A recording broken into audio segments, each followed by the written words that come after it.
تھوڑی گھبراہٹ آنے لگی کہ ہم زمین اس طرح کی ہے، اور تعداد جب ان کی دیکھتے ہتھیار سے لیس تو یہ عرض کرتے کہ کیا ہوگا. پہلی جنگ ہو رہی تھی نا، آمنا سامنا پہلی مرتبہ ہو رہا تھا. اب نبی پاک صلی اللہ تعالیٰ علیہ وسلم سب صحابہ کو لے کر رات کو بیٹھتے ہیں.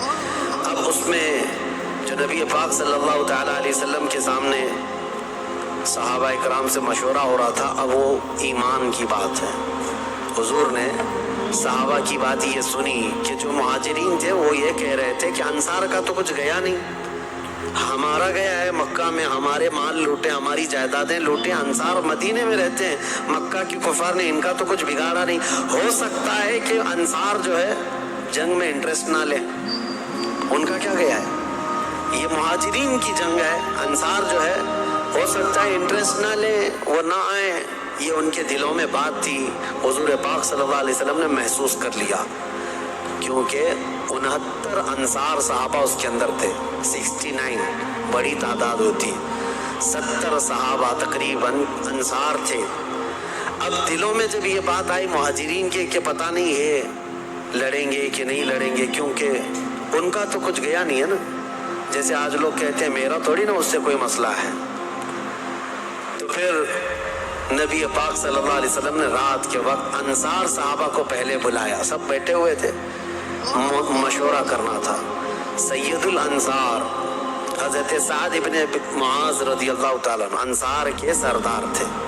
بلایا اور پوچھا کہ تمہارا کیا مشورہ ہے، آپ کا کیا مشورہ ہے جنگ کے سلسلے میں.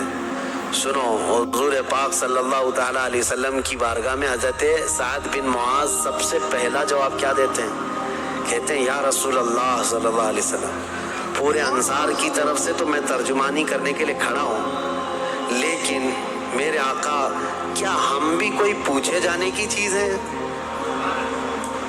آپ کے سلسلے میں ہم بھی کوئی پوچھے جانے کی چیز ہے؟ اور حضرت سعد ابن معاذ کہتے ہیں قسم رب ذوالجلال کی، مدینے سے برق الغماد یمن تک بھی آپ جائیں، انصار کا ہر بچہ آپ کے قدموں کے ساتھ ہوگا. آپ تو صرف بدر تک آئے یا رسول اللہ، اگر ہمیں پیدل یمن تک بھی لے جاتے ہم آپ کے پیچھے جاتے. ان کے الفاظ میں سناؤں، ایمان تازہ ہو جاتا ہے. حضرت سعد ابن معاذ رضی اللہ تعالیٰ عنہ فرماتے ہیں یا رسول اللہ صلی اللہ علیہ وسلم، آج میں سارے انصار صحابہ کی طرف سے ترجمانی کرتے ہوئے، جس کو کہتے ہیں ریپریزنٹیٹیو، میں کھڑا ہوں، عرض کرتا ہوں میرے آقا اگر کسی کے ذہن میں یہ بات ہے تو وہ نکال دے کہ ہم صرف اپنے وطن میں رسول اللہ کی مدد کرتے ہیں، بلکہ اللہ کے نبی صلی اللہ تعالیٰ علیہ وسلم جس کونے میں جائیں گے انصار کو وہاں حضور پائیں گے. اب حضور کی بارگاہ میں عرض کرتے ہیں آقا آپ کو کل اختیار ہے، آپ کو کل اختیار ہے. اب سنو حضرت سعد ابن معاذ کے یہ بدر کے میدان سے ایک دن پہلے کے الفاظ ہیں، ایک دن پہلے کے الفاظ ہیں. یا رسول اللہ صلی اللہ علیہ وسلم آپ کو کل اختیار ہے، جس کا رشتہ ملانا ہے ملا دیجیے آپ، اور جس کو توڑنا ہے آج ہی آپ فرما دیں، ہم ہمیشہ آخری سانس تک کے لیے توڑ دیں گے. اگر آپ فرما دیں کہ اس کی بیوی اس کے لیے حلال نہیں، اس کا بیٹا نہیں، یا رسول اللہ قیام آخری سانس تک ہم اس سے رشتہ توڑ دیں گے. یہ بدر میں جانے سے پہلے حضرت سعد بن معاذ کہتے ہیں جس کا رشتہ آپ ملانا چاہیں میرے آقا ملا دیں، اور جس کا ختم کرنا چاہتے ہیں توڑ دیں، اور جس کو موجودہ حالات میں رکھنا چاہتے ہیں میرے آقا پسند فرما لیں، اور ہمارے مال آپ کے لیے حاضر ہیں یا رسول اللہ، اور ہمارے جس قدر منشا ہو قبول فرمائیں. ہاں حضرت سعد ابن معاذ کہتے ہیں ہمارے پاس جو کچھ بھی ہے یا رسول اللہ یہ ہمارا مال حاضر ہے.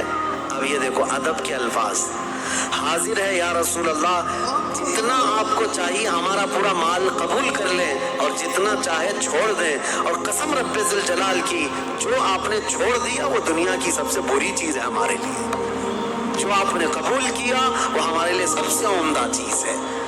یہ بدر کے میدان میں حضرت سعد ابن معاذ رضی اللہ تعالیٰ عنہ کی تقریر چل رہی ہے، اور اس کے بعد حضور پاک صلی اللہ تعالیٰ علیہ وسلم کی بارگاہ میں یہ کہتے ہیں یا رسول اللہ قسم اس رب ذوالجلال کی جس نے آپ کو سچی نبوت کے ساتھ بھیجا، اللہ کی قسم اگر آپ ہمیں حکم دیں سمندر کو چیر کر نکل جانا ہے रब्बे ज़ुल जलाल की कसम या रसूल अल्लाह, अंसार का हर बच्चा समंदर में कूद पड़ेगा।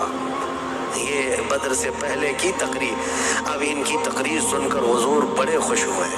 मेरे आका सल्लल्लाहु तआला अलैहि वसल्लम निहायत ही खुशी का इजहार फरमाते हैं। और उसके बाद फिर हज़रत मिक़दाद बिन असवद एक सहाबी खड़े होते हैं। पूछा, या रसूल अल्लाह सल्लल्लाहु अलैहि वसल्लम, आप सहाबा से मशवरा ले रहे हैं किस बात का? कहा, जंग होना चाहिए नहीं होना चाहिए?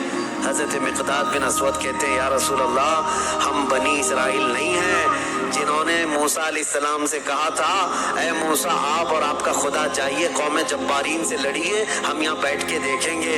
नहीं या रसूल अल्लाह, हम उम्मत मुहम्मदिया हैं, जहाँ मेरे आका का पसीना गिरेगा हम सब का खून का कतरा वहाँ गिरेगा। जब तक हमारे जिस्म में आखिरी कतरा भी खून का बाकी है, हम में से कोई पलटने का तसव्वुर भी नहीं करता। ये रसूल पाक सल्लल्लाहु अलैहि वसल्लम के चहेते सहाबा की तकरीरें थी। सबके जज्बे जवान थे, कोई लौटना नहीं चाहता, कोई पलटना नहीं चाहता। अब सहाबा को बाहर करके हुजूर खीमे में चले गए। अब सुनो, हुजूर पाक सल्लल्लाहु तआला अलैहि वसल्लम जैसे ही खीमे में गए, जहाँ आज मस्जिद अरीश बनी है, उसको अरीश कहा जाता हुजूर के खीमे को। हुजूर सजदे में गिर गए। सजदे में गिरने के बाद नबी पाक सल्लल्लाहु तआला अलैहि वसल्लम इतना गिरिया वजारी कर रहे थे, इतना रो रहे थे सजदे में हुजूर पाक सल्लल्लाहु अलैहि वसल्लम। और जो सहाबी उनकी खिदमत में खड़े थे वो कहते हैं, नबी पाक सल्लल्लाहु तआला अलैहि वसल्लम की अल्फाज में सुन रहा था, इब्तिहालात को अर्ज यूं कर रहे थे, ऐ अल्लाह, एक छोटी सी फौज, एक छोटी सी जमात तेरे दीन की नुसरत के लिए मैदान में उतरी है। ऐ अल्लाह, अगर इस जमात की तू कल मदद ना करेगा तो क़यामत तक इस रोए ज़मीन पर कोई सजदा करने वाला नहीं आएगा। अल्लाह, क़यामत तक कोई तेरी इबादत नहीं कर सकेगा। ये महबूबाना अंदाज है मेरे आका का, ये कोई धमकी नहीं अल्लाह को। रब ताला की बारगाह में गिड़गिड़ाना कि मौला अगर इनकी मदद नहीं करेगा तो फिर कौन तेरी इबादत करेगा। और उसके बाद अचानक हुजूर सल्लल्लाहु अलैहि वसल्लम उठे सजदे से, पेशानी चमक रही थी और हुजूर मुस्कुरा रहे थे। दो सहाबा खड़े थे। कहा, या रसूल अल्लाह सल्लल्लाहु अलैहि वसल्लम, आप इतनी गिरिया वजारी करते करते भी मुस्कुराने लगे। कहा, मेरे रब ने मेरी ढारस बंधा दी, मुबारक हो, बशारत हो, मैंने अभी अभी जिब्राइल को जंगी लिबास पहनकर उतरते देखा है। जिब्राइल अमीन आ गए हैं। वो सहाबा दौड़े दौड़े गए, बाहर जाकर कहे, मुबारक हो अल्लाह के नबी को मदद आ गई है। अभी रात का हिस्सा गुजरा नहीं था कि बारिश बरसने लग गई। मेरे आका ने फरमाया, मेरे सहाबा, अल्लाह की दूसरी मदद आ गई। सहाबा ने पूछा, ये कैसे? कहा, जाओ मैदान में देखो, रेत की जमीन पर बारिश हुई थी तो रेत पूरी जमा हो गई, मजबूत हो गई, और काफिरों की जमीन पर बारिश बरसी तो कीचड़ हो गया, उनके पैर फिसलने लग गए, उनके घोड़े बिदकने लग गए और सहाबा के पैर रेत में बिल्कुल मजबूत जम कर रह गए। हुजूर ने फरमाया, बारिश भी अल्लाह ने तुम्हारी मदद के लिए नाजिल फरमाए। सुबह उठते हैं, सुबह होती, हुजूर अकरम नहीं, रात के वक्त ही, अभी रात का वक्त है। सहाबा के दिल की तसल्ली के लिए मेरे आका अपने हाथ में एक छड़ी लेकर जाते हैं मैदान में। सहाबा पीछे पीछे है, लकीर खींचा, हुजूर ने फरमाया, कल यहाँ अबू जहल गिर के मरेगा। दूसरी लकीर खींचा और कहा, यहाँ उत्बा मरेगा। तीसरी लकीर खींच कर कहा, यहाँ शैबा मरेगा। ये बड़े बड़े पहलवानों के नाम हुजूर गिना रहे थे। सहाबा दिल ही दिल में खुश हो रहे थे। उनका यकीन कामिल इतना था, नबी ने जो फरमा दिया वो होकर रहेगा। रात के वक्त ही सहाबा को ये मालूम था, इन कुफ्फार के कितने विकेट गिरने वाले हैं, कितने पहलवान ज़मींबोस होने वाले हैं, कितने मौत की घाट पहुंचने वाले हैं। सहाबा को ये मालूम हो गया था और दिल चौड़े थे, सीने कुशादा थे। सुबह होती है, नबी पाक सल्लल्लाहु तआला अलैहि वसल्लम अभी अपने खीमे में थे, अरीश में, मैदान बद्र के खीमे में थे। एक सहाबी दौड़ते हुए आते हैं, आकर के बारगाह मुस्तफ़ा में अर्ज करते हैं, या रसूल अल्लाह सल्लल्लाहु अलैहि वसल्लम, हमारी तादाद बढ़ गई, हमारी तादाद बढ़ गई। हुजूर पाक सल्लल्लाहु अलैहि वसल्लम से वो कह रहे हैं, पहले काफिरों की तादाद इतनी ज्यादा थी, 1000 की तादाद, सहाबा देखते घबरा जाते, और उस पर वो कमीने क्या कर रहे थे, रात भर नाच रहे थे, गाने गा रहे थे, कबाब भून रहे थे और नारे लगा रहे थे, जीत हमारी, जीत हमारी, जीत हमारी, जीत हमारी। उनके अल्फाज थे, अशार गुनगुना रहे थे और رات بھر کھانا پینا رقص سرور ڈھول باجے سب چلتا رہا.